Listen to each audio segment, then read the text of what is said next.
What is up, everybody? Welcome to another episode of VR365. What is going on? My name, of course, is Anthony, and this is VR365. It is exactly 5 p.m. on the West Coast, and it is Thursday. It is February 27th, and it is time to get into some VR news and discussion. There is a lot of stuff to cover today. It's going to be interesting. We got a lot of different topics to get into, but at the same time, I'm also going to be giving away 4 keys, ladies and gentlemen, 4 keys to different VR games. And I'm saying that I'm giving them away, but I'm not really giving them away. FF Frank is giving them away. So I did want to say thank you so much to FF Frank for the extreme generosity in providing all these different codes that I'm able to give away and pass on to you guys. So that is always a cool thing. And we're definitely going to do it trivia style, which I think is the best way to do these type of codes. So we're going to go ahead and do that. What games are we giving away today? Well, we're going to give away Gorn, Cosmic Trip, Superhot, and Moss. And all of these are Steam VR codes. And all of them are great games, so all of them are very solid. Even Cosmic Trip by Funktronic Labs, developer of Fuji. So we're going to give away those codes today. But I do want to let people know that if you don't win a code on today's show, tune back in on Sunday. We're going to do another episode on Sunday, and it's going to be at a special time. It's going to be 1 hour earlier than normal at 10:30 a.m. Pacific time. So a special time on Sunday. We're going to have more codes on Sunday. We're going to have another Superhot code. We're going to have a Space Pirate Trainer code, and we're going to have a Budget Cuts 1 code. And one of the good things about tuning in on Sunday to win a code on Twitch, this is on Twitch that we're talking about here. Normally 11:30 a.m. every Sunday on Twitch, but we're doing a special time this week, 10:30 a.m. And the good thing about that, folks, is we normally only have maybe about 30 or so people that tune in live to the Twitch episodes, maybe like 35 people. So you got a pretty good chance, if you can answer the right trivia question fast enough, you got a pretty good chance to possibly win a code to Superhot, Space Pirate Trainer, or the original Budget Cuts. And one thing to remember about the original Budget Cuts, it's being revamped and kind of reworked with all the stuff that has been learned from Budget Cuts 2. So it's probably going to flow a little bit better, run a little bit better, might be a little bit of a better game. So it might be a good time to revisit Budget Cuts. But you know what? You might wonder, Anthony, why are you doing your Sunday show at a special 10:30 time? Well, I'm going to go ahead and let you guys know why I am doing the Sunday show at a special 10:30 time, and it is because our boy, Reckoner VR, Gary from VR Roundtable is going to be in the building this Sunday, and it's catching up with Gary. Catching up with Gary. It's kind of like catching up with Depeche Mode. Anybody remember that album back in, I don't even know if that was the 80s. That was the 80s, right? Catching up with Depeche Mode. I had that tape. I had that cassette tape.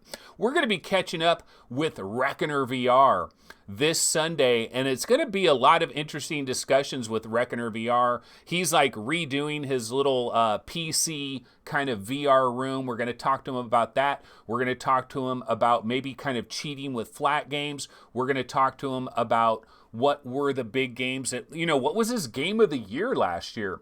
Also, we're going to talk to him about all these different headsets. We're going to talk to him about what HTC Vive is doing, what the Quest Killer might do, all these different things. So I think it's going to be a really cool episode. That is Sunday, 10:30 a.m. Pacific time on Twitch, doing it an hour early. And that was to accommodate so that Reckoner could probably get about 2 hours in. He's got to be up real early in the morning, so he has to get to bed kind of early, so didn't want to do it too late.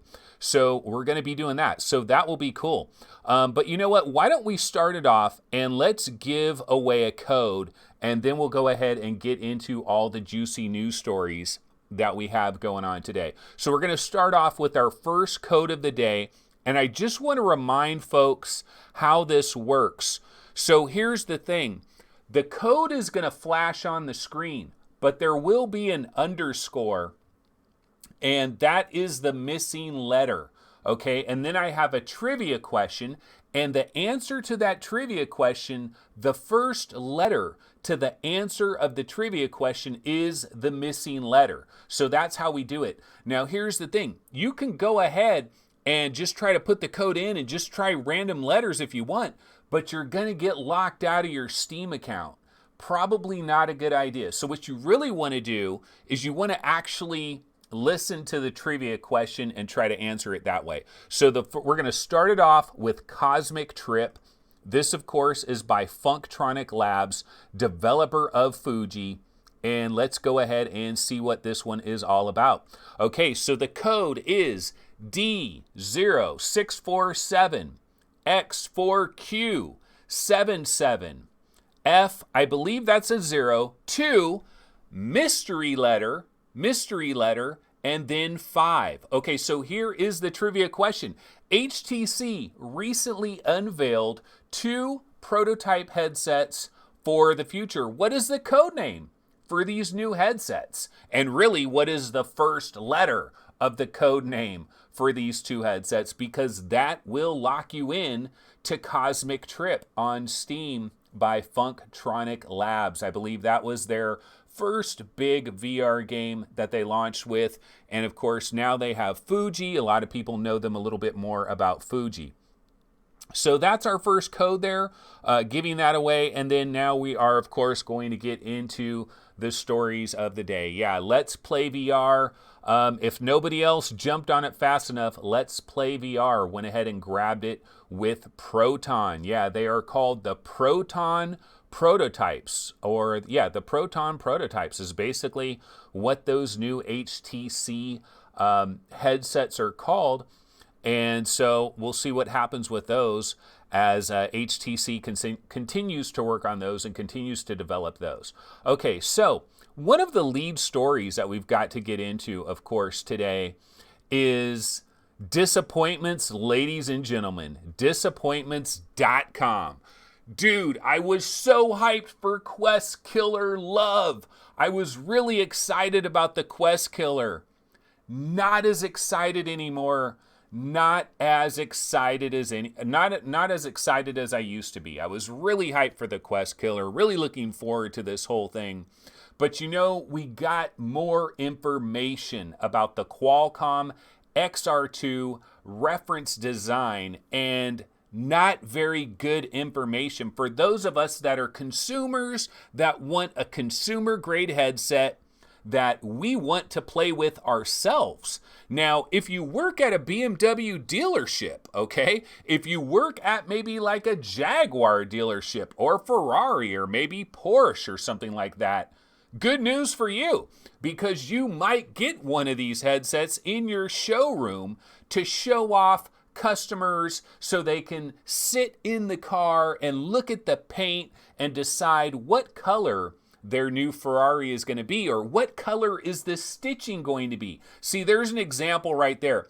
This is for businesses, ladies and gentlemen. This is a B2B product. Now, will it trickle down eventually into consumer products? Yeah, eventually it will trickle down, but it's not trickling down anytime soon. And you know what? Also, I have an apology to make. I mean, one apology that I have to make is I was talking some smack. I forget who it was, but somebody was talking about, you know, the Lynx R1, right? So that Lynx R1 headset that we had heard about, that headset does not have 2880, by 2880 resolution. And somebody was like, oh yeah, this is one of the first of the reference design. And I like jumped all over this guy and I was like, no, dude. This is not the freaking reference design. The reference design is 2880 by 2880 per eye. And yeah, Vanishing Realms right in your bedroom. It is going to happen.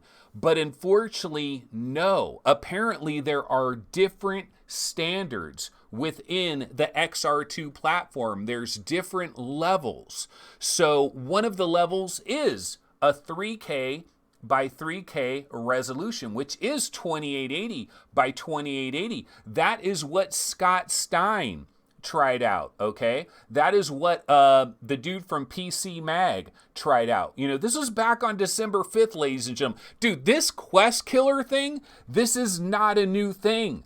It's weird, though, when this information did come out. Let me see if I can find my other Quest Killer information.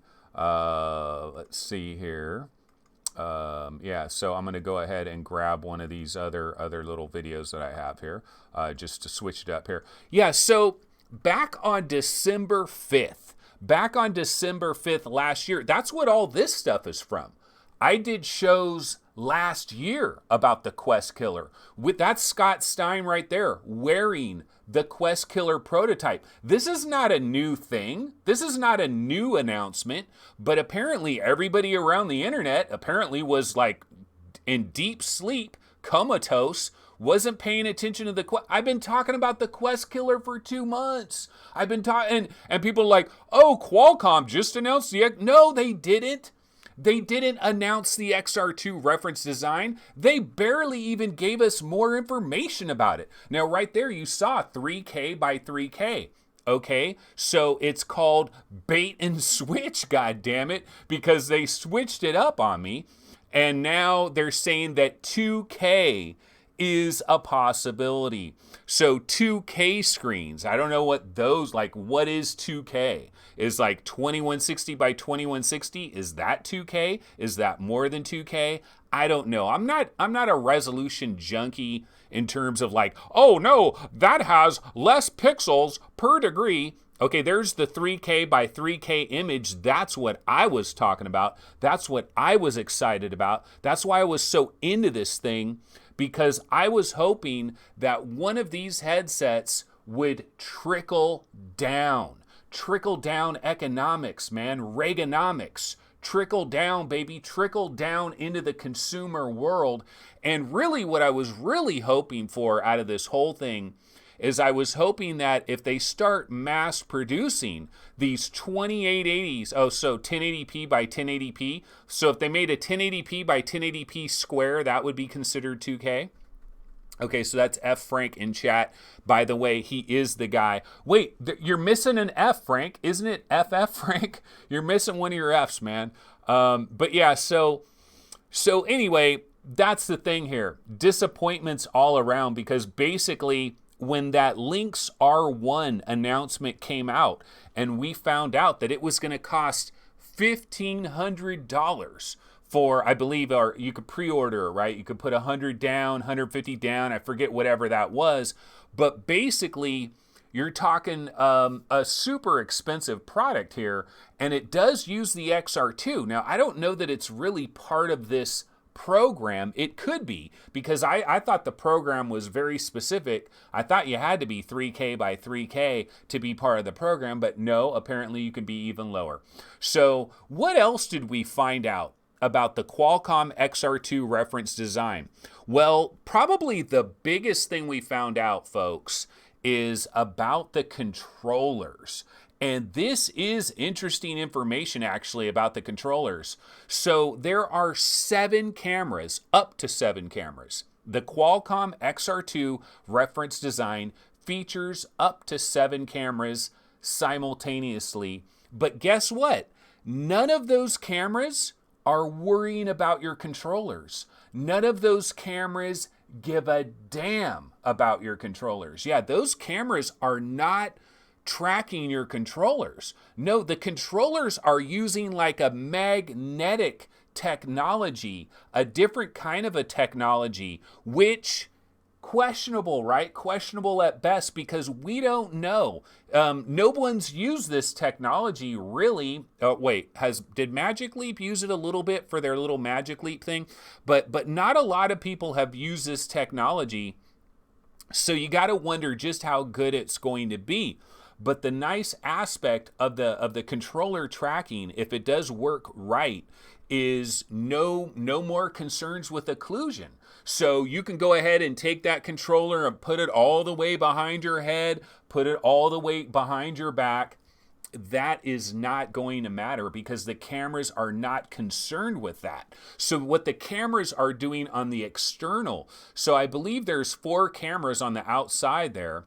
And what those cameras are doing is for AR pass-through, and it's also for scene recognition and understanding. So actually looking around at your room and turning it into vanishing realms. That's kind of the idea here. Oh, by the way, if you guys want to do me a favor, tweet at Hugo Swart at Qualcomm and say, get somebody on VR365 to talk about the XR2 platform. Anthony would love to give somebody at Qualcomm a 2-hour commercial.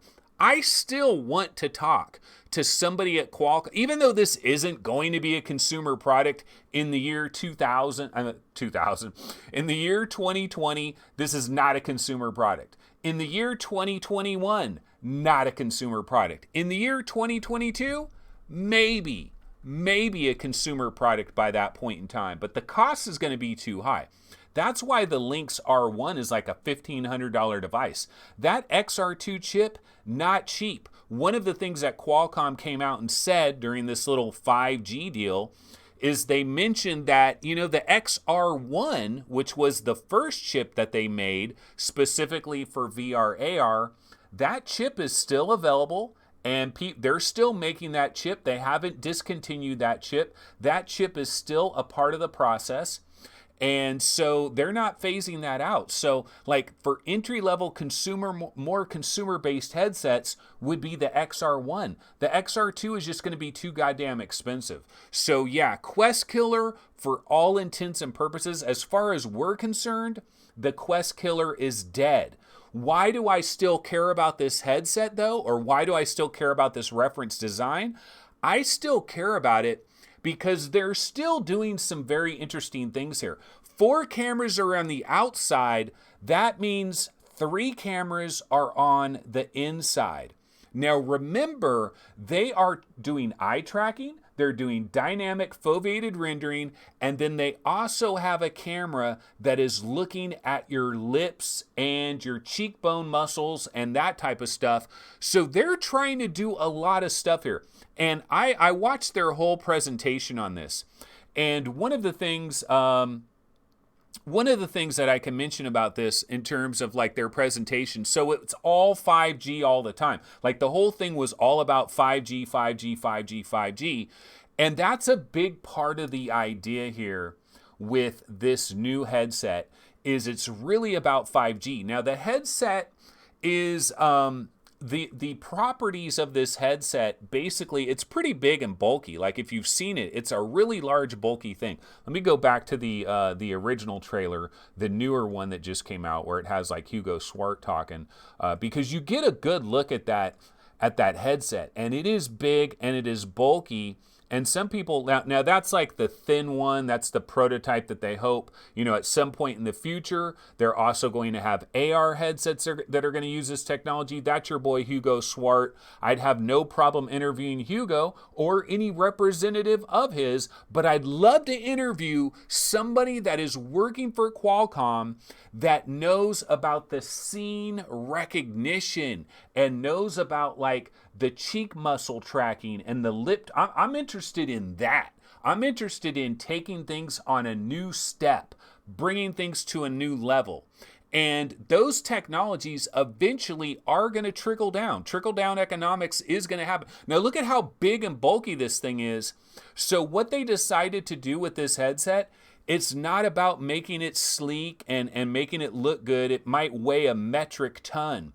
But what they're doing here is they wanted to put everything, including the kitchen sink, inside this puppy. And then the idea is we're putting everything in there, and then we're going to allow our individual OEM partners to decide which pieces they really want to have and which pieces they don't want to have, and then they make the headsets. Again, these headsets are not going to be at Best Buy in a box that says Qualcomm on it. No, they're working with partners. Apparently they have five different partners are working on this headset right now with Qualcomm. But it's not a Quest killer, because it's not going to, well, it might kill the Quest, but regular consumers are not going to be able to afford this thing. This thing is for BMW dealerships. This thing is for like people that really want to floss, really, and make their things look a hell of a lot better to customers that are coming in for like real estate deal, whatever. It's not for regular Joe Blows. It's not for Joe and Sally Walmart. They're not going to be buying these things anytime soon. So not really killing the Quest as far as we're concerned. But I'm still excited about the way the controllers are being tracked. I am interested in that, and I'm definitely interested in its ability to recognize your living space and turn it into vanishing realms. Definitely interested in all of that. So it definitely sounds cool. Okay, so anyway, let's go ahead and get into, the one last thing I did want to mention about this. So the 5G aspect of it, one of the things that Qualcomm talked about over and over again is boundless XR. And this is a dream. This will be the dream, but it's like a 5-year away dream. Now, if you go talk to people at Qualcomm right now, they might say, no, this isn't 5 years away. It's only like 2 years away. No, I'm here to tell you, ladies and gentlemen, it's 5 years away. It's 5 years away from mattering.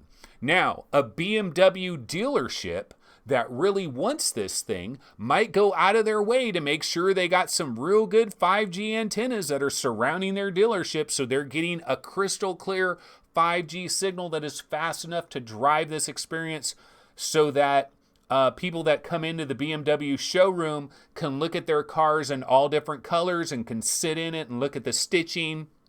That's kind of the example that they're giving right here, is they're saying, okay, well, what options you want in your car?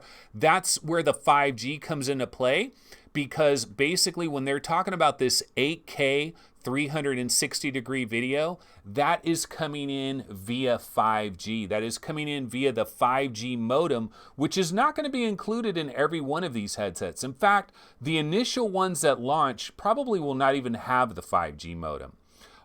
So, we'll talk more about this. There's going to be more information that comes out about these, and I'm still very interested in them, but just not consumer level products. So unfortunately, we just can't get that super hyped into it.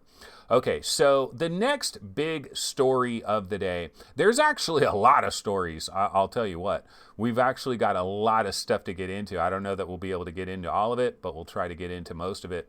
So one of the big stories that is going on in the VR gaming world is Oculus is acquiring studios. So they started off, they acquired Beat Games. And Beat Games is going to be in the news a little bit later as well. But Oculus has started to do this now.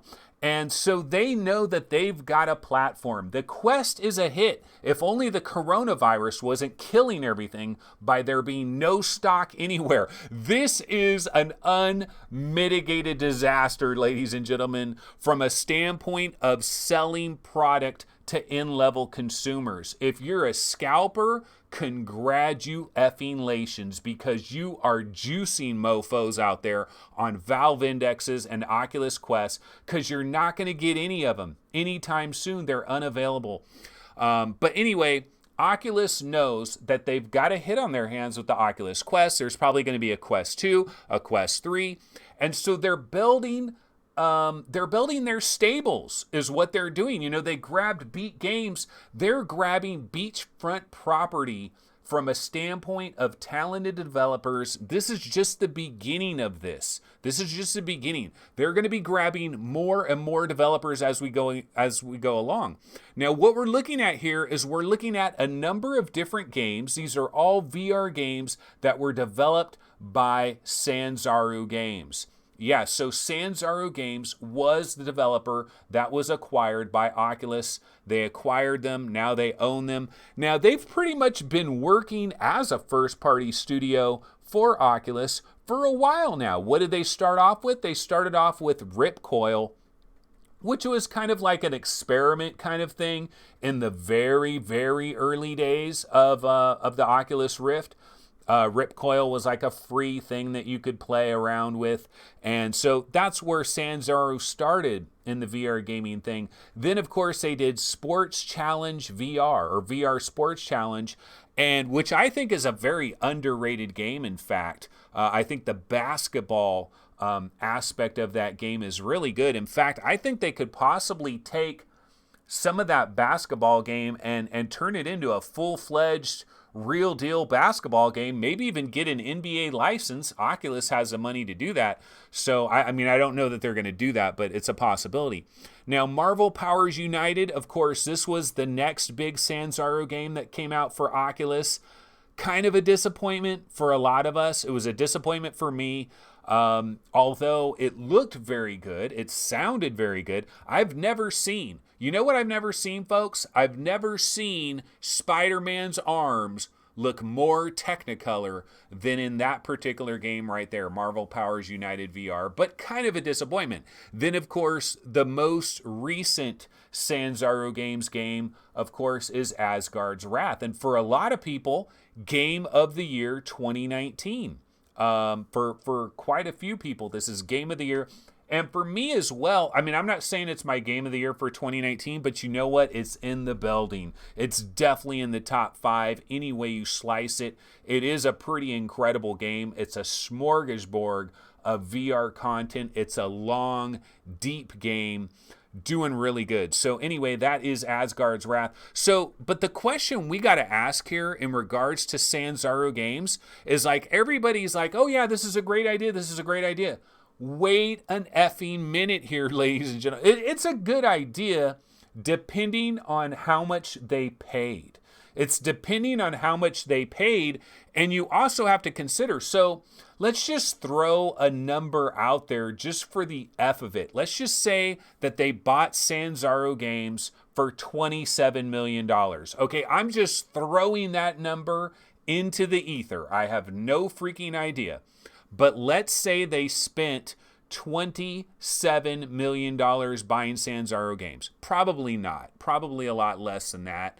But I'm just throwing that number out there. But let's just pretend it was $27 million. Well, you got to say, well, wait a minute.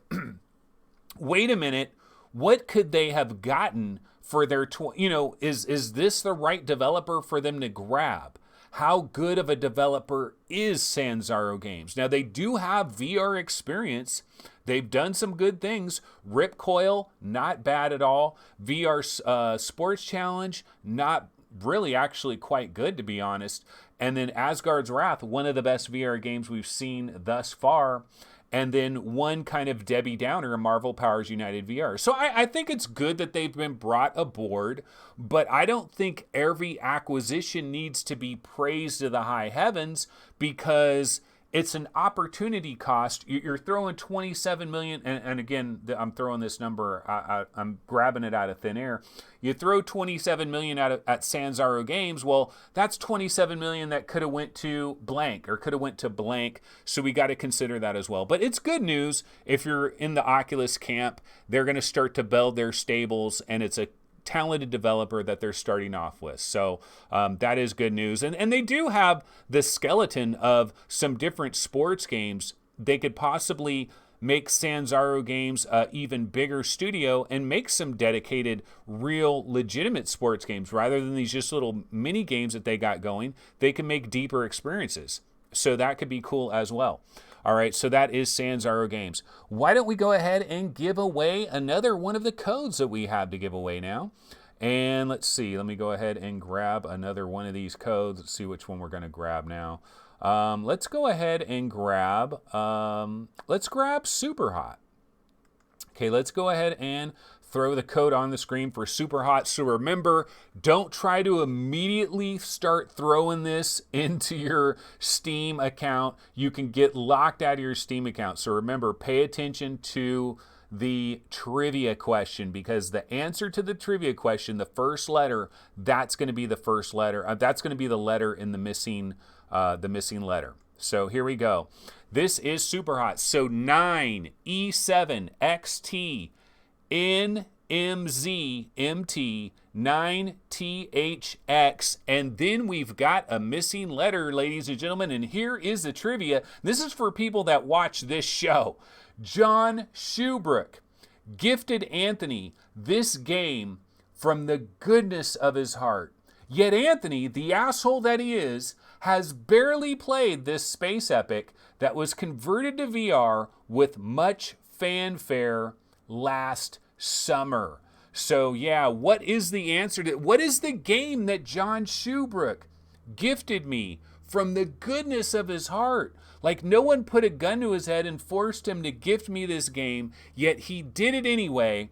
And then what did Anthony do? Anthony rewarded his generosity by playing the game 4 or 5 times and never visiting again. No, you know what? It really wasn't that. It's just, this is what we call an epic, a real big banger.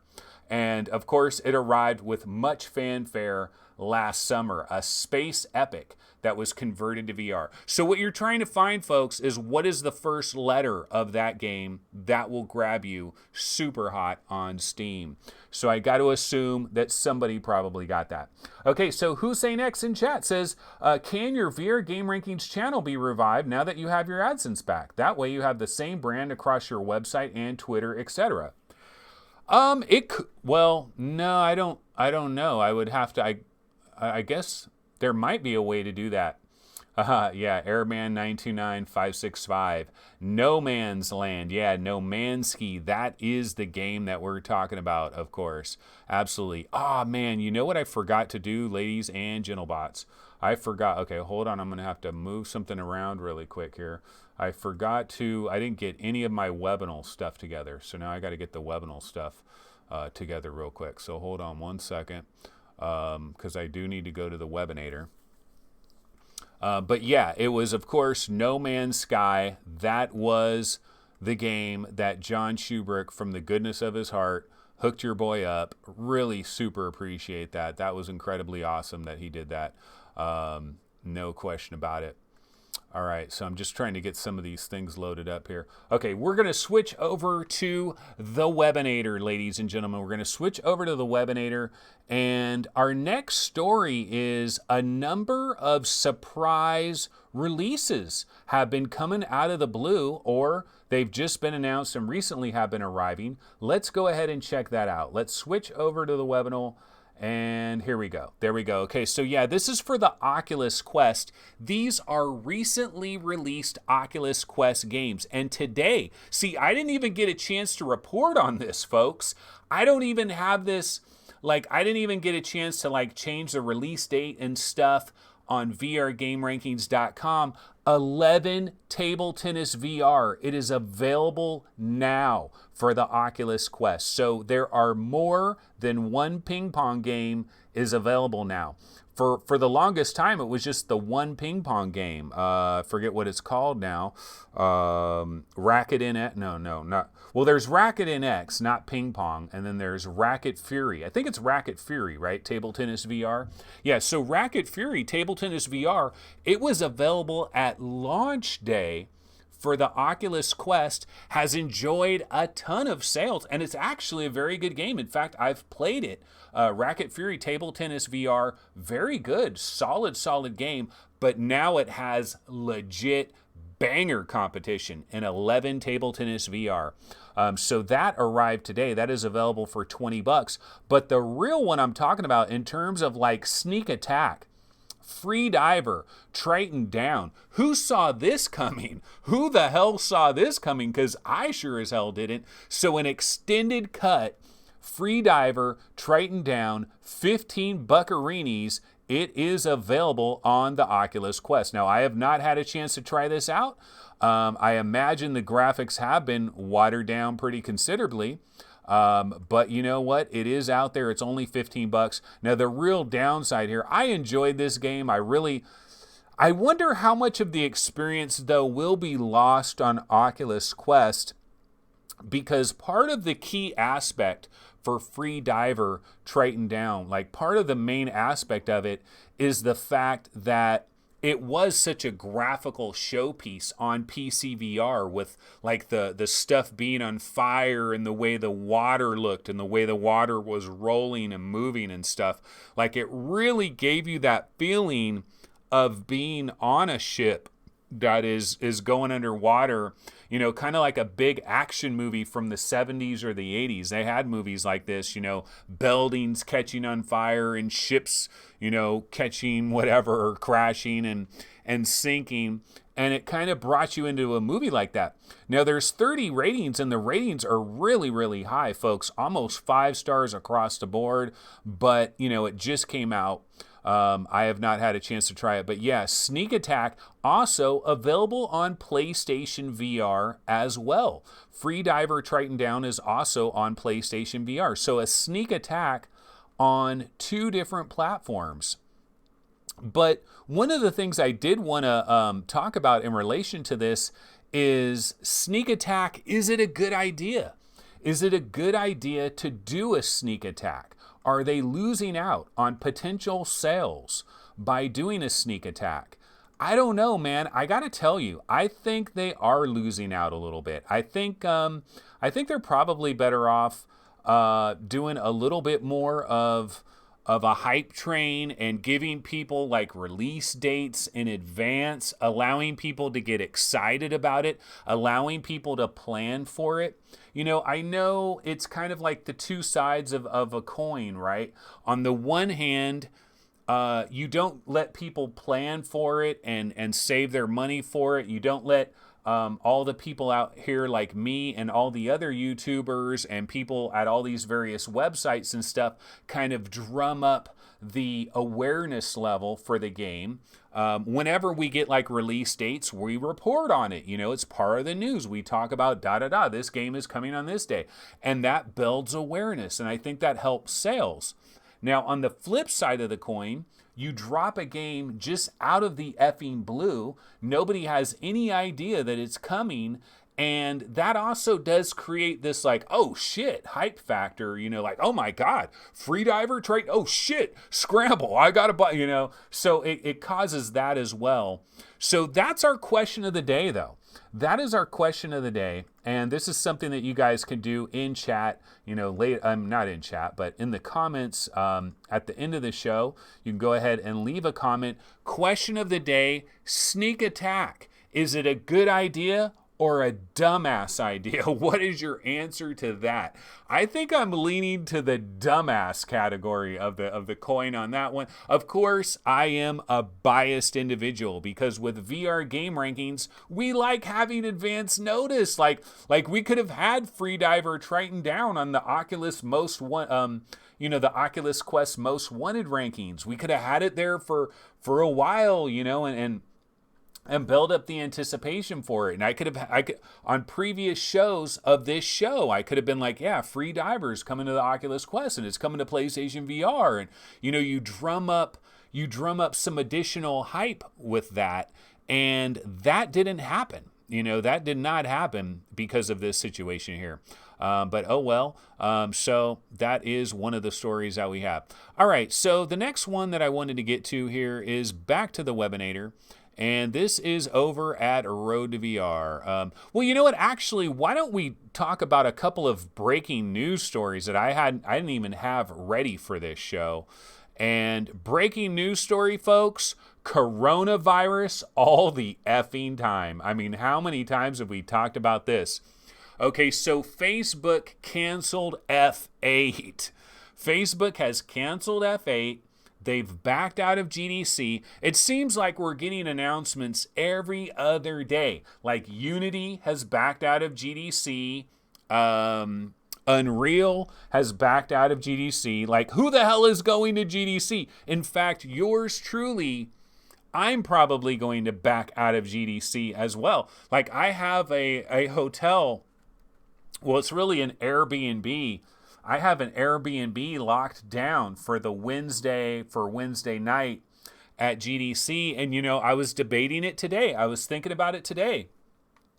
And I just thought, no, I'm not coming. I don't think I'm going to go there, because you know what? There really is a legitimate risk here. These companies are not canceling all this stuff for shits and giggles. This is a major disaster, ladies and gentlemen. For some of these companies, from a financial standpoint, to back out of GDC is not a trivial thing. Do you know, folks, GDC is not backing down. They're still going to have this show. GDC is going forward. GDC is not freaking backing out of this. GDC is like, nope, we're still doing it. Tough titty. We're still doing it, and we're not refunding anybody. So GDC is not refunding anybody. Do you guys get that? They're not refunding anybody. And so GDC can say, oh no, we're not canceling it. Everything's fine. There's been no coronavirus case documented in San Francisco, even though the mayor freaking did declared a freaking emergency for the city of San Francisco. GDC, the company that hosts GDC, is not tripping on this. They're sticking to it. They're sticking to their guns. And when Sony pulls out, and when Facebook pulls out, and when Microsoft Build or Microsoft Stack, pancake stacks, when all these people pull out, they put money down to buy these spaces. And guess what? GDC's like, that's fine. Y'all want to bounce? Go ahead. But we're keeping your money because we're still having this show. So yeah, it's basically a situation where GDC just doesn't give a damn. They are sticking to this. It's going to be a ghost town like a mofo. But you know what? They can't. If GDC were to cancel this, the problem is GDC, the company that runs GDC, they don't have insurance. They don't have insurance for this scenario. So if they cancel GDC, they lose millions upon millions upon millions of dollars. They don't lose whatever their freaking co-payment or whatever, they don't lose their deductible for their insurance to cover acts of God or a freaking pandemic or the fears of a pandemic. They don't have insurance for it. It's pretty obvious they don't, because if they did, they would have canceled already. So they're sticking to their guns. It's the same thing with PAX. PAX is going on right now as we speak. They probably don't have insurance for something like this as well. That's why they're sticking to their guns, because they would lose millions upon millions of dollars. So yeah, it sucks.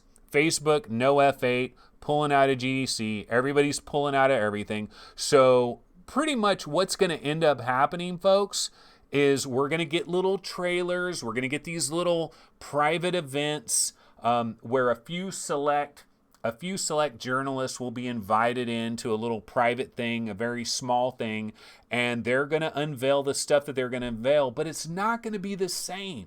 It's not going to be the same because people like me and all kinds of other people like MRTV, different people, we'd show up at GDC and we'd all have our own hands-on impressions. Last year, I was at GDC. I tried the Oculus Quest. I played Sports Scramble way before it ever came out. I tried the Rift S and I said, something's wrong with the field of view. We said this, right? And so like all these little people that get to try stuff, they're not going to get to try stuff. Now the big people, IGN, Upload VR, they're going to be invited to these private events. So they're still going to be able to cover this stuff. But little people like me get boned. I was freaking invited. I was able to go to GDC, but it's like, what am I going to go to now? Everybody's going to be wearing face masks and it's not going to be worth it. So not happening. But you know what? Speaking of PAX, guess what? We've got a brand new announcement that happened today at PAX. And I wanted to talk about this really quick. Let's check a little bit of this trailer out real quick. This is Truant Pixel, developers of 2MD VR Football. Okay, let's check this out.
All right, yeah. So what this is, folks, this is 2MD VR football. We've seen this game before, but it looks so much different, does it?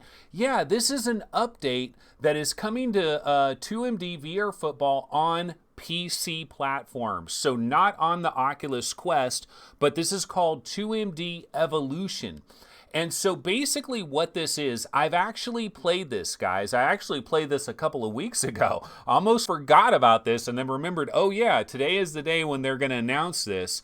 So if you've already got 2MD VR football on a PC platform like, well, I'm not sure if the Oculus Quest one's going to be updated right away, but I know the Steam one, Oculus Rift, I'm sorry, the Oculus Store for Rift, I don't know if that one's been updated right away as well, but if you have the Steam VR version of 2MD football, you can now go in there, I believe this is probably live, you can now go in there and you can play 2MD Evolution. And what they did was they took all the little tackle dummies and they made them into robots, and then they've also redesigned like all the different stadiums have different kind of designs. It's kind of post-apocalyptic type of thing going on. The stadiums look really cool. That one is really cool. It's like a video game type thing that's going on in that stadium.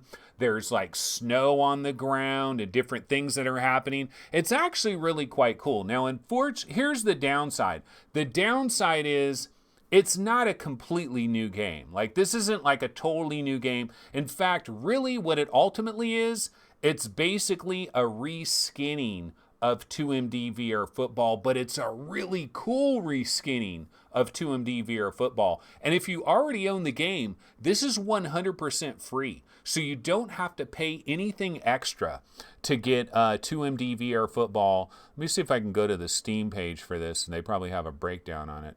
Let's see, 2MD VR football, Steam. But yeah, if you've already got this, you can just, like, if you have the PC VR version of this game on Steam, you can go there, and I believe they've already added this today. Yeah, so let's go ahead and bounce over to the webinar. Here it is, 2MD VR football, and this is their announcement right here. And there, yeah, it says 2MD VR football evolution announced. We're proud to announce a special treat for everyone currently playing 2MD VR football on Steam VR. Okay, so this is a Steam VR thing, and you're getting it for free. That's right. Everyone who owns 2MD VR football will automatically be granted full entitlement to 2MD VR football evolution as our humble way of saying thank you for supporting us when others out there tried to stop us from even releasing the game back in the days of Steam Greenlight. Not only that, but everyone who purchases 2MD VR football evolution separately in turn will be granted full access to the original 2MD as well. So basically you get both of them either way. Whichever one you buy, you're going to get both.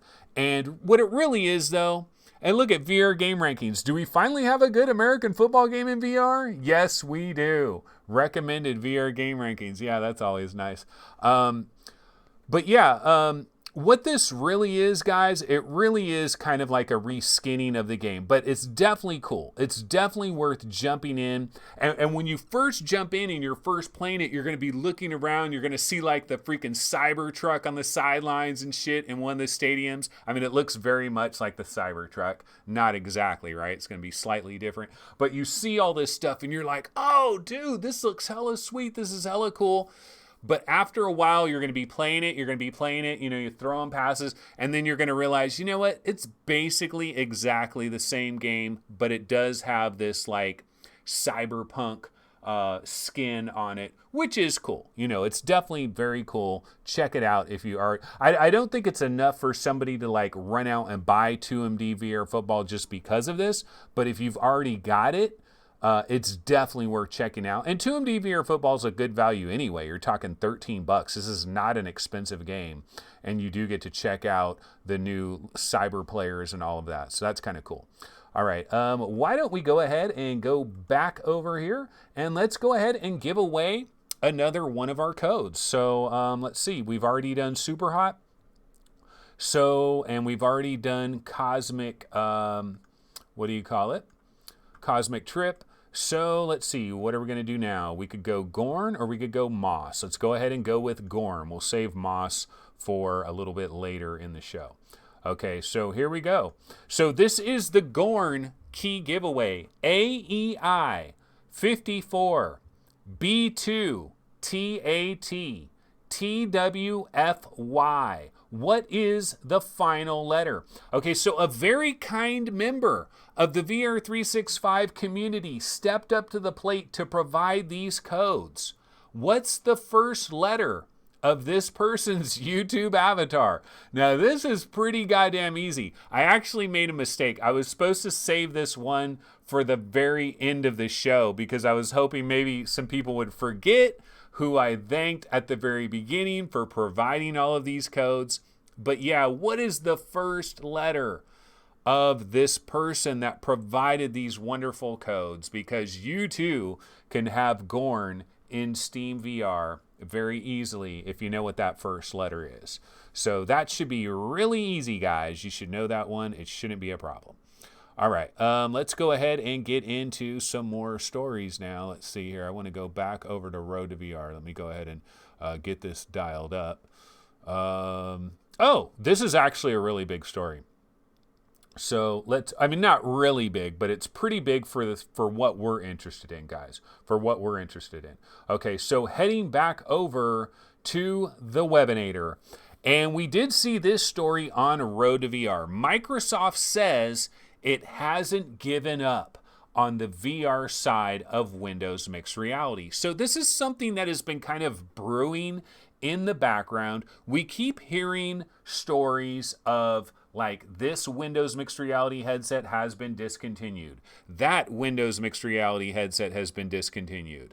No, we recently got the story about the Acer OHO Concept D, a headset that I was looking forward to because it was 2160 by 2160 per eye, like the HP Reverb, but it did the HP Reverb one better by having a legitimate IPD adjustment on the headset. But the Acer Concept D OHO canceled, man. So what is going on with Windows mixed reality? So a lot of people started openly wondering, is this the end? Is Windows mixed reality basically a dead duck? Is it all over?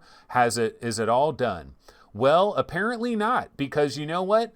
Road to VR has reached out to Microsoft, and a Microsoft spokesman had a comment about this. And the Microsoft spokesman said, Microsoft remains invested in improving the underlying hardware platform, Windows mixed reality, and look forward to what the future will hold for the industry, a spokesperson told Road to VR. We continue to believe that end users will be interested in taking part in mixed reality through a variety of different entry points along the spectrum, inclusive of virtual reality, augmented reality, and everything in between. And he's saying, as we discussed at Mobile World Congress 2019, we continue to develop with the idea of open at the forefront, in which we believe that for an ecosystem to truly thrive, there should be no barriers to innovation or customer choice. Okay, so basically, what's the bottom line here? The bottom line is they really didn't tell us a hell of a lot, but they basically said, look, we're not giving up on Windows mixed reality. So ease up on the whole Windows mixed reality is dead thing. It is not dead. We're going to continue to work on it. Patience is a virtue, yada, yada, yada. So that's pretty much what is going on here in regards to Windows mixed reality. They're continuing to work on it. And you know what? We were supposed to have Mobile World Congress in Barcelona right now at this time. We were supposed to have it. And Microsoft was going to be there. And Microsoft has made announcements there before about Windows mixed reality. And we are due. We are absolutely due, ladies and gentlemen, for some new Windows mixed reality. We really are. I mean, where is Windows mixed reality 2.0? I think we're more than due for that. And remember, we had the Samsung Bug-O-Vision. which I'm trying to see if I can find one of the videos I did for that. Where's one of my Bug-O-Vision videos? And of course, I can't find it when I need it. So I'll just throw a Half-Life Alyx trailer on the screen anyways. Or I'll throw this on the screen. So yeah, the Samsung Bug-O-Vision is likely a new Windows mixed reality headset, and it has extra cameras, right? It had more cameras than what it normally has. So it's very likely that there will be a Windows mixed reality 2.0. It needs to improve the tracking, but even more importantly, it needs to dramatically improve the controllers. The controllers need to be dramatically improved. The comfort maybe could possibly be improved. The resolution, the standard resolution for these headsets could possibly be improved. So I still believe that at some point this year, Microsoft will have an announcement about Windows mixed reality. Now, they're never going to back it in the way that you guys would really like them to back it. And also, everybody talking about Xbox, for example, let's go back to the Webinator here, because I guarantee you, okay, here's a story about Windows mixed reality. I have not looked at the comments on this story, but I will bet dollars to donuts that somebody in the comments mentions Xbox, and somebody in the comments probably mentions flipping a switch and just letting all of these headsets work for the Xbox. You know, the Xbox Series XX, XX, XX. Okay, let's go down and look at comments, and let's see if my Nostradamus skills are still very good. Okay, so this guy, wow, kind of annoying that Microsoft doesn't update things. Hopefully the VR thing is in regard to PC, Xbox Series X. Bingo! Bingo, bango, called it like a mofo. Of course, they always go to that. And so they explicitly said they have no VR plan for X-Sex. Okay, yeah, the X-Sex, X Series, XXX. Yeah, if Microsoft came out with Windows Mixed Reality 2.0 and made it compatible for PC, Xbox, it would blow up. Blah, blah, blah, blah, blah, blah. Okay, yeah. If they make next-gen Windows Mixed Reality available for Xbox and PC, they would sell like crazy, like the current half-baked, non-supported ones did originally. Yeah, no, Samsung could be a big player if they wanted to.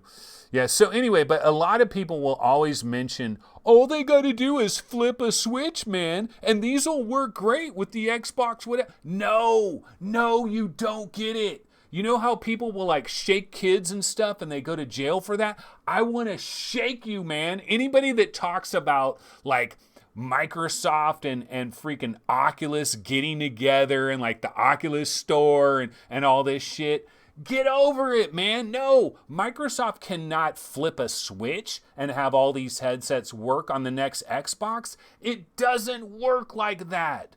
There's something called support. Support, ladies and gentlemen. Do you know who buys Xboxes? Joe and Sally effing Walmart. That's who buys Xboxes. Raider fans. That's who buys Xboxes. No, you can't just flip a switch. These people don't know an HDMI cord from a freaking composite cable. They're gonna need support. They're gonna need a lot of support, and that is so much effing money. That is what is at the core of why there's no VR in Xbox. There's no VR in Xbox because it costs too much to do wireless. It's too much to do wireless, and they don't want grandma tripping over the goddamn cord. You know, when she goes to get her cup of coffee, they don't want grandma. They don't want the dog tripping over the cord. They don't want the little baby crawling around on the ground to trip over the cord. This is a living room product. Phil Spencer has already said it's a living room thing. We believe wireless in the living room. It's too expensive for wireless. You don't flip a switch with these crappy ass headsets, and there's no support. There's no infrastructure. They don't have studios lined up with you can't just flip a switch and then have no effing content to sell to anybody. No, you've got to have studios lined up. You need to have a freaking launch. You've got to have like a catalog catalog of like 25 games. They don't have none of that. And they don't want to do none of that. They're not interested in any of that. They've dodged all of that for so many years, and they're going to continue to effing dodge it, okay? So please stop it with the flip a switch thing. The next time I hear somebody talking about flipping a switch with Windows Mixed Reality, I'm going to flip a switch and go on a freaking rampage because it's freaking stupid. Think, use your brains, please. Damn it. Sorry, folks. I get a little bit worked up sometimes. Okay, let's see. In other news, ladies and gentlemen, let's go ahead and go back over here. And let's see, what did I want to grab? So we do have some news of different game announcements and stuff. I mentioned that, and games coming to different platforms. And let's see if I can find one of these games that is coming to a new platform. Here we go. Okay, so yeah, let me grab this trailer. Yeah, so, one game that is coming to a new platform is Ep332. Cybernetic. It is coming to PlayStation VR. It's coming at some point in the month of March. We don't have an exact date, but this was revealed on the PlayStation VR subreddit, I believe yesterday, or maybe it was the day before. So there's good news for PlayStation VR gamers, because I gotta tell you, it has been slower than a mofo over there on the PlayStation VR store. In fact, why don't I see if I can go to the PlayStation VR store and let's take a look at it. Because, dude, it was a freaking wasteland. It was an absolute wasteland on PlayStation VR store for like the last couple of months. There's just been no games on this store. Let's see what people, other than Shadow Legend VR, which is a really good game, by the way, and works great on PlayStation VR. I did get to play that, and it's quite good. But let's go ahead and check it out. Let's see what's going on here. But see, Ep332 Cybernetic coming in the month of March to PlayStation VR, so that is good news. But let's go ahead and bounce over to the Webinator. So yeah, let's take a look at the store. So Free Diver Triton Down, of course, that was a sneak attack. We talked about sneak attack. Holy shit, Bullet Sorrow VR? I didn't know about this. I did not know about this, ladies and gentlemen. Bullet Sorrow VR, an old ass VR game. This is from like the early days of VR. Holy shit, I had no idea. And look at the star ratings. Not very good. Dude, this game only survived on PC VR because there was nothing else to play. That was like a 2016 release when VR really didn't have hardly anything, and people were desperate for anything and everything. There was this game called, I can't believe Sony actually approved that for PlayStation VR. Come on, Sony, you can do a better job of that. Oh, Space Channel 5. Kind of funky news. So that hit PlayStation VR. There's a demo for that. So I should probably get the cobwebs off of my PlayStation VR and see if I can check out the demo for Space Channel 5.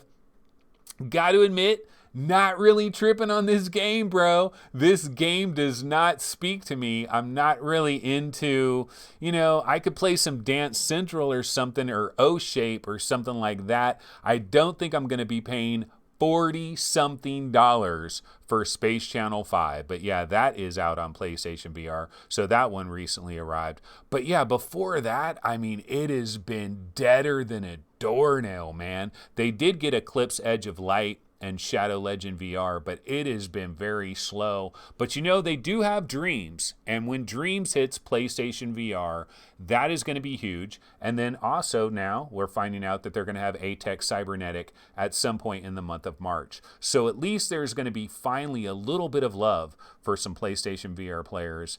I did see that was announced. Okay, so let's see. Another little story I wanted to get into real quick, and then we got to bounce the hell out of here. But one other story I wanted to get into was basically about more than 100 games have exceeded $1 million in revenue. Now, I wonder about the accuracy of this freaking story, but oh well, let's pretend. That's funny. They got this lady with a HTC the Cosmos Advanced Super Expensive Edition. I didn't know they had ads like that. All right, so more than 100 VR games have exceeded $1 million in revenue. Okay, now this is according to Superhot Chinavasan, okay, which is an individual dude, a VR fund investor. I forget who he works for or whatever. Okay, here, see Chinavasan's full report for more data and analysis on the state of VR today. Actually, let me just take this guy's name and do a search on it. Superhot. That's an interesting name, Superhot.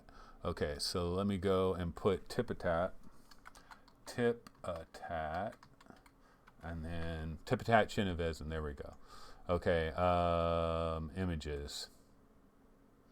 Okay, yeah. So this is the guy right here, Superhot Chinavasan. This is the guy, and he works for, going back, he works for one of these venture reality fund, VRF. And so he's kind of like the VR AR specialist. So he covers this. I mean, this is his job. This is his deal. That's what he's all about. And basically, where were we? Damn it. Now I got lost. But he's basically saying that more than 100 VR games have exceeded $1 million in revenue. And wait, I had more information on that. Okay, yeah.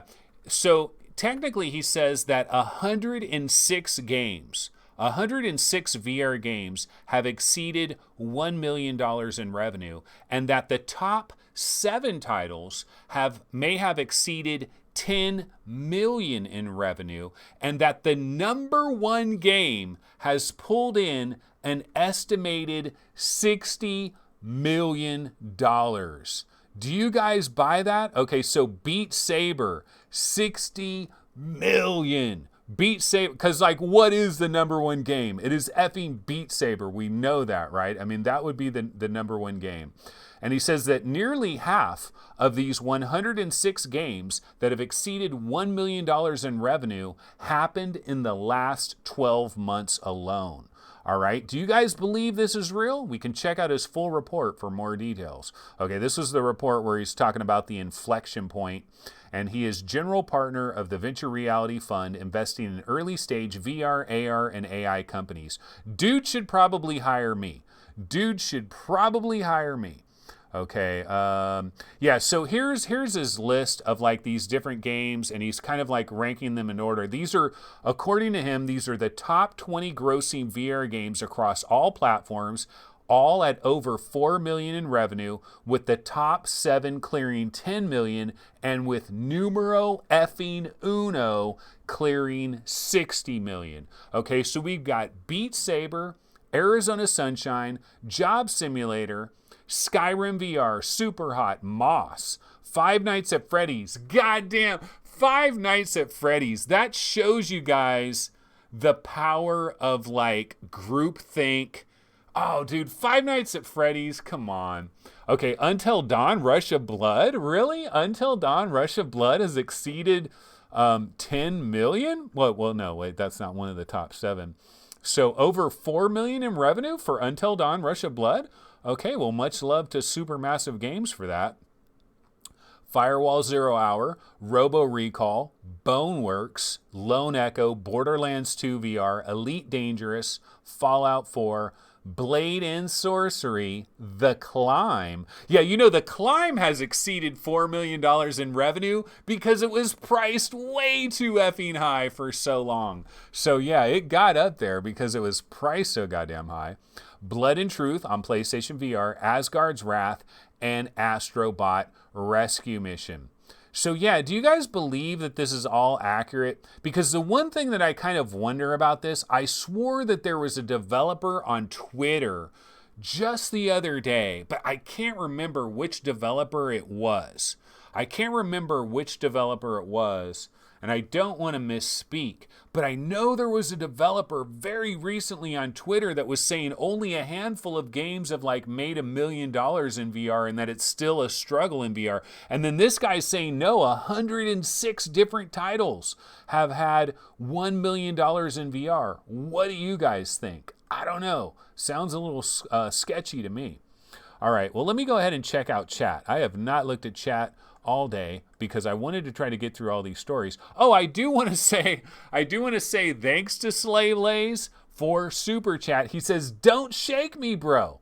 I won't mention Switch flipping." Yeah, dude, I seriously want to shake anybody that talks about flipping a Switch for the goddamn Xbox Windows mixed reality headsets.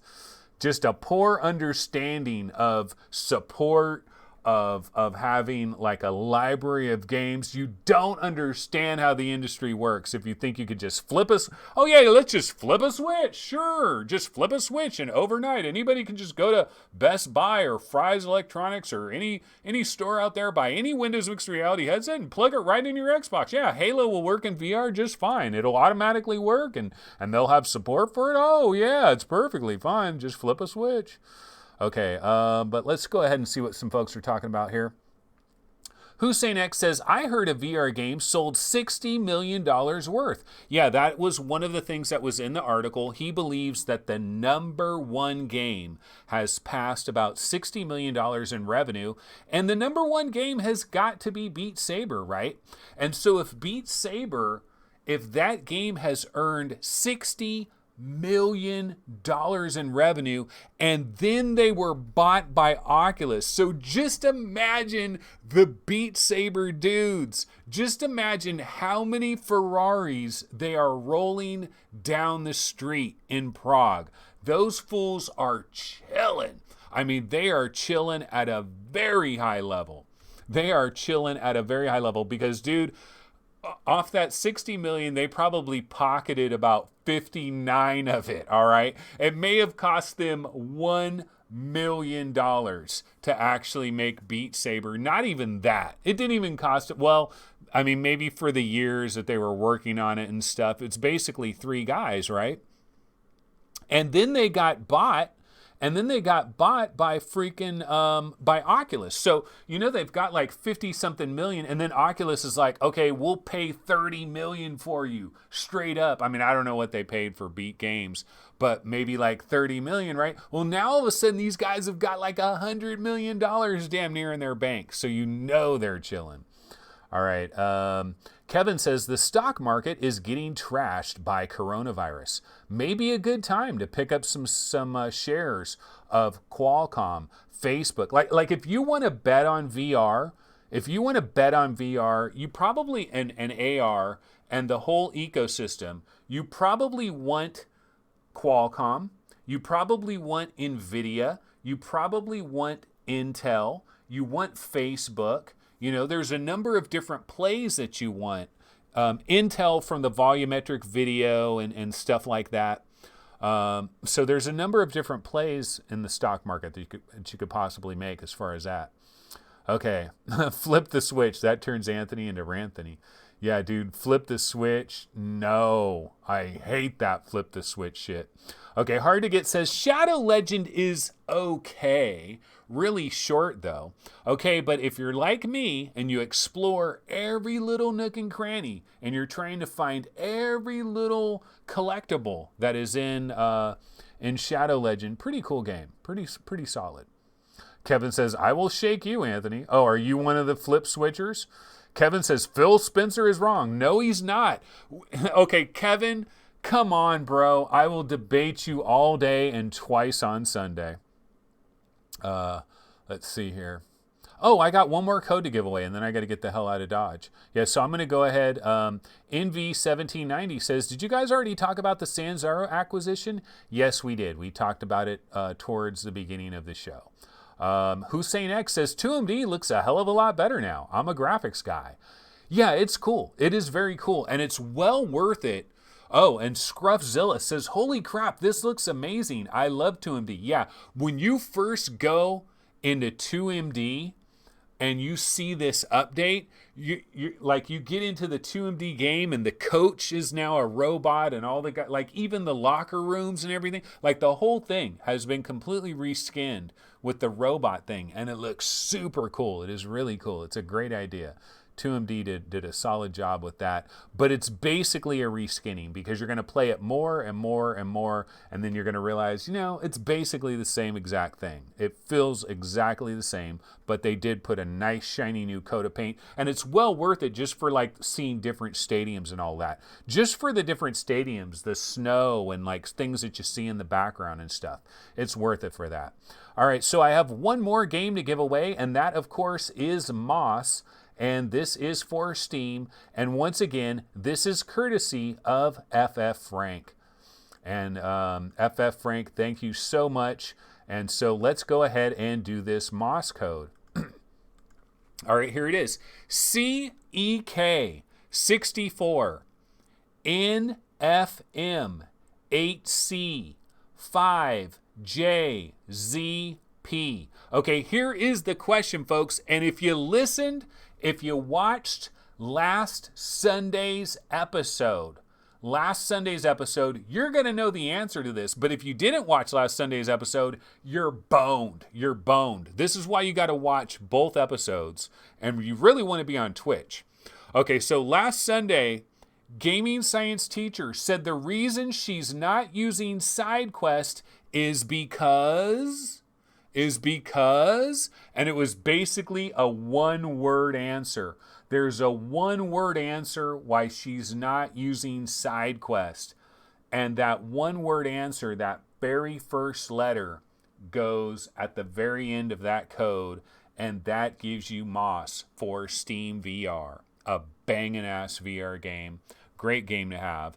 And one of the highest earning games, apparently earning more than 4 million or maybe more than 7 million, according to Tipitat. All right, so that is Moss. Person says, well, shoot, I already own Moss. Well, you could still, yeah, that sucks because you couldn't claim the code and try to give it to somebody. It's got to go into an account right away. Person says, I watch every episode twice just in case. Okay, but anyway, folks, that's pretty much, time. Time is the factor. Yeah, see, Gaming Science Teacher could have won this code for a Steam account that she doesn't use, but she could have won it. She could have had Moss because she knew the damn answer to that, right? Time. Time is a factor. And Gaming Science Teacher, I think you gotta overcome that fear and succumb to SideQuest because there is so much stuff that is going on SideQuest. I'm trying to get my SideQuest on, and I'm definitely going to get my SideQuest on in the very near future. You know what, guys, though? I did want to remind everybody real quick before I bounce out of here. One more reminder. This Sunday, ladies and gentlemen, we have a special time, 10:30 a.m. 10:30 a.m. Pacific time on Sunday. Reckoner VR. Gary from VR Roundtable is going to be in the building, and I'm going to be able to talk to him about a lot of different topics. Now, he's kind of been out of it, though. Like, he's returned to civilian life. He's playing flat games, for the love of God. Okay? He's playing flat games. He's only played a tiny little bit of Saints and Sinners.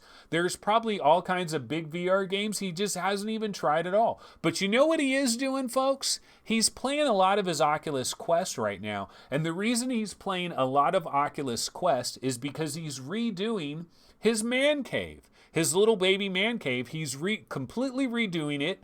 And he's going to turn it into his ultimate little VR room. And we're going to talk to him about that. But another thing that I'm going to discuss with Gary, one thing I was going to talk about on today's episode, but I decided to save it for Sunday, is Ghost Giant on the Oculus Quest. I've actually been playing a lot of Ghost Giant on the Oculus Quest. Yeah, I said that I wasn't going to try to get Ghost Giant. I didn't. But VR Roundtable, we bought Ghost Giant for the Quest. Because I turned on my Quest, I'm like, what? Ghost Giant? Okay, I'll play it. And yeah, VR Roundtable, we bought it for the Quest. So I'm going to play Ghost Giant, and Gary's probably playing Ghost Giant as well. So we're going to talk about Ghost Giant on the Oculus Quest. We're also going to talk about the Under Presents. I haven't even tried the Under Presents yet, but I'm going to try it. Gary's also going to try it, and we'll both be talking about that on Sunday. But I'm going to be talking about all kinds of interesting topics with Gary. One of the questions that I'm going to want to ask Gary, one of the key questions that I'm going to want to ask Gary is like one of the key questions that I really want to ask pretty much everybody. There's a key question that I want to ask pretty much everybody that comes on this show, and that's next gen VR. What is the key feature? Is it resolution? Is it field of view? Is it comfort? Is it eye tracking, dynamic foveated rendering? Is it that built-in 5G modem, that sweet, sweet Qualcomm secret sauce? Is it the advanced avatars, bro? VR's never going to blow up until we have those advanced avatars, right? Is it going to be that? Is it full body tracking? Is it next-gen AR pass-through? Is it varifocal lenses? Is it scene recognition and understanding, turning your room into vanishing realms? I don't know. Well, no, I do know. I do know what it is. But we're going to ask Gary if he knows what it is. So I'm going to talk to Gary about Next Gen VR. Another question I'm going to be asking Gary is, are we at a baseline? You know, are we at that baseline? Do we have good enough hardware right now? Is VR hardware not the problem? Is the problem in some other area?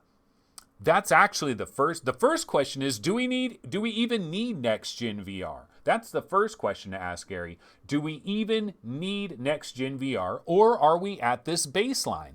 Alex from Virtual Insider said, hey, we're at a baseline. Everything's good. There's no need to worry. We've got the proper gear. We just need better software. I disagree. I don't believe we're at the baseline, but we'll see what Gary has to say about that. And we'll also see what he says is the key feature for Next Gen VR. I'll, of course, talk to Gary about the Quest Killer, which, you know, has kind of been ruined because we know that it's more B2B and it's going to be incredibly expensive. But I still want to talk to him about that technology. I want to talk to him about HTC. What the hell is HTC doing? I'll probably talk to Gary about Oculus and their acquisition of Sanzaru and Beat Games, and what does the future of the VR gaming look like? Also, I'll talk to him about like not being part of the show anymore. Does he feel better like having the freedom to just play whatever he wants, and now he doesn't have to play very specific things, but this week he does. He has to play Ghost Giant on the Quest, and he also has to play the Under Presents on the Quest. So we can talk about two things like that. But I'm really looking forward to this interview. It is 10:30 Sunday on Twitch. Be there. And you want to be there live because guess what? You could win a key to Budget Cuts 1. You could win a key to Superhot. You could win a key to Space Pirate Trainery. I believe we have 3 more keys that are coming up. So that'll be really cool. Oh, Bill B says, hey, remember when I began question of the day? Really? Was it your idea, Bill B? Yeah, we also have the question of the day. Just a reminder for those of you that have forgot, what was the question of the day on today's show? The question of the day is sneak attack. Is it a good idea? Like Freediver Triton down. The sneak attack that happened on PlayStation VR and Oculus Quest, is that a good idea? Or is it just straight up stupid? Which one is it? It's one or the other. I know what camp I'm in. All right, so anyway, that'll do it, guys. So let's see here. Oh, Gaming Science Teacher in the building. We had a question featuring you, Gaming Science Teacher, and you could have won Moss for the Steam account that you probably never use, but you should have one anyway because you know eventually you're going to end up with a banging ass PC VR headset at some point in time. So I'm curious, Gaming Science Teacher, do you have a Steam account? And if you get free VR games somehow, are you already like getting them rolling and getting them ready? You got to do it. You should do it if you're not already doing it. All right. Well, anyway, guys, wait, yeah, we gave away the Moss key, right? I did give away the Moss key. Okay. Yeah, I did give that away because I was thinking, oh, damn, I didn't give that code away. All right, well, that's basically going to do it for this particular episode of VR 365 Live. Again, I will be back Sunday, 10:30 everybody, a.m. Pacific time, West Coast time. Gary Reckoner VR in the building, and that will be enjoyable. So now I need to close out of my stream, and we'll see you guys then. All right, everybody have a good one. Take it easy. Later.